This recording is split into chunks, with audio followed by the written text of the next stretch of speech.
নিজের চেয়ে উঁচুতে কাউকে দেখে তাকে আপনার চেয়ে সেরা ভাববেন না, কারণ উঁচুতে কিন্তু পচা মাংস খাওয়া শকুন ও উড়ে বেড়ায়।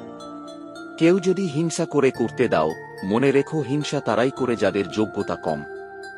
নিজের চেয়ে নিচুতে কাউকে দেখে আপনার চেয়ে দুর্বল ভাববেন না, নিচেও কিন্তু পরিশ্রমী আর একতাবদ্ধ পিঁপড়াও হাঁটে।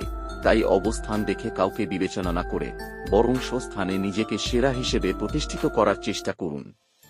যদি পুরুষ কোনো নারীকে হাসায়, তাহলে সেই পুরুষ ওই নারীকে ভালোবাসে, আর যদি পুরুষ কোনো নারীকে কাঁদায়, তাহলে সেই নারী ওই পুরুষকে ভালোবাসে।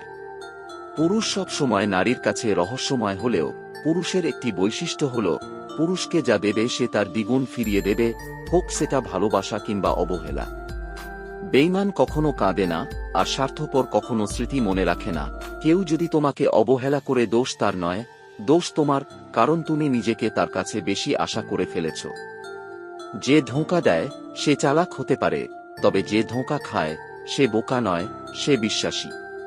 চিৎকার করে কখনো নিজেকে নির্দোষ প্রমাণ করা যায় না, মাঝে মাঝে চুপ করেও থাকতে হয়। আবেগ হলো মোমবাতি, যা কিছুক্ষণ পর নিভে যায়, আর বিবেক হলো সূর্য, যা কখনো নেভে না। আপনি কাউকে কষ্ট দিয়েছেন, কাঁদিয়েছেন, তবে অপেক্ষা করুন, আপনিও ঠিক ততটাই কষ্ট পাবেন ও ততটাই কাঁদবেন। যখন মানুষের খুব প্রিয় কেউ তাকে অপছন্দ, অবহেলা কিংবা ঘৃণা করে, তখন প্রথম প্রথম মানুষ খুব কষ্ট পায় এবং চায় যে সব ঠিক হয়ে যাক, কিন্তু কিছুদিন পর সে সেই প্রিয় ব্যক্তিকে ছাড়া থাকতে শিখে যায়, আর অনেক দিন পরে সে আগের চেয়েও অনেক বেশি খুশি থাকে, যখন সে বুঝতে পারে যে কারোর ভালোবাসায় জীবনে অনেক কিছুই আসে যায়, কিন্তু কারোর অবহেলায় সত্যিই কিছু আসে যায় না। একা থাকতে পারা অনেক ভালো, কারণ একাকিত্ব কখনো বিশ্বাসঘাতকতা করে না।